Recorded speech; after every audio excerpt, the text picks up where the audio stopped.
positioned, you had the warnings out early, the accurate reading of the path of the hurricane held. What's the latest?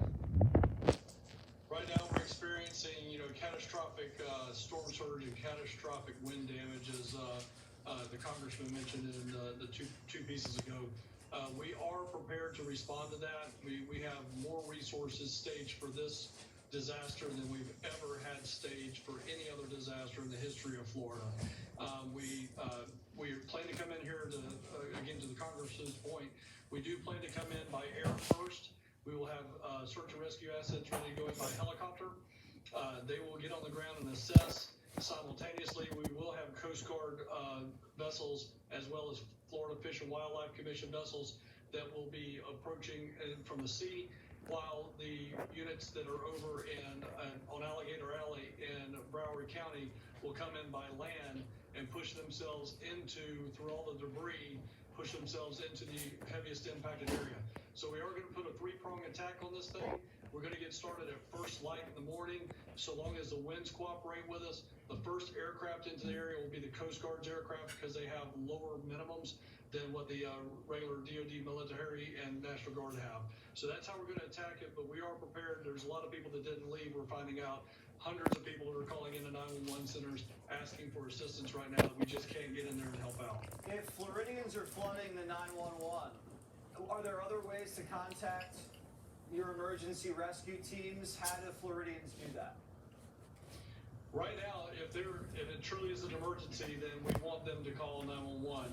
If they're just trying to tell us that they're okay, but they want us to know where they're at, they can go to our website at floridadisaster.org/info and fill in a survey that actually has demographic information of where they're at and that they need help. We can actually do that. If they do have internet and Wi-Fi, we can actually take that via that self-reporting system, and they won't have to clog up the 911 system. However, if they have a 911 issue, they need to call 911. Okay, good. The governor warned people that a lot of the time at first impact, that's not really the most deadly time. It's the day or two after where a lot of fatalities occur. What are the warning signs to look for? What should people not be doing tomorrow or the next day in Florida?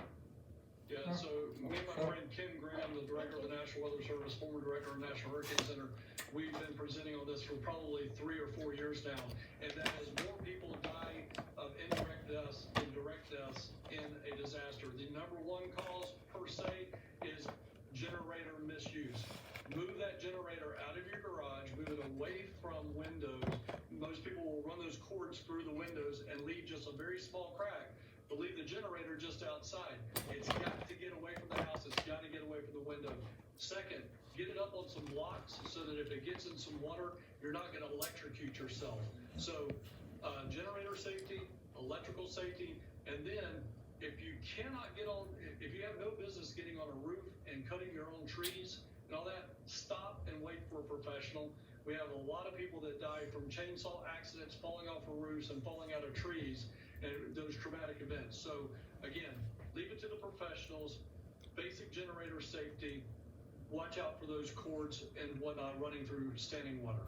So you've also gotten help from other states, I assume, National Guard, air assets, hopefully naval assets. Describe the kind of collaboration that you guys are experiencing.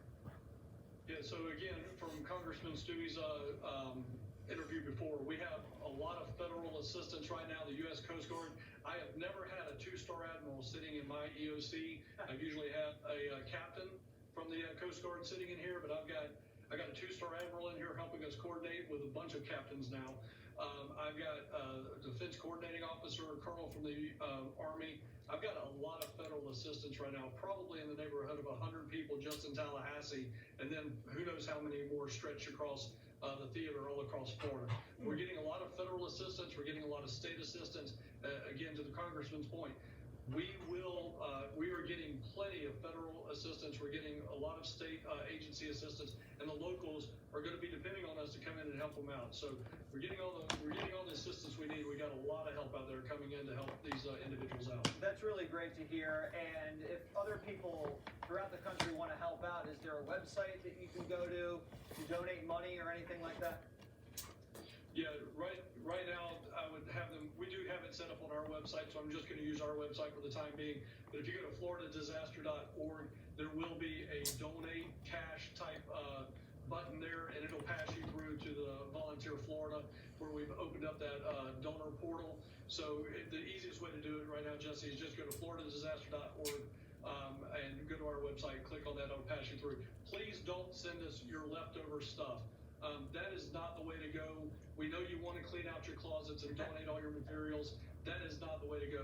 Right now, what people are going to be needing more than anything else is cash donations that can be converted by agencies into some type of debit card, if you will, so that people can start rebuilding their lives. All right, Kevin, thanks for joining us. And I think everybody, I speak for the country, is very proud of what you guys have done to prepare for this. Thank you.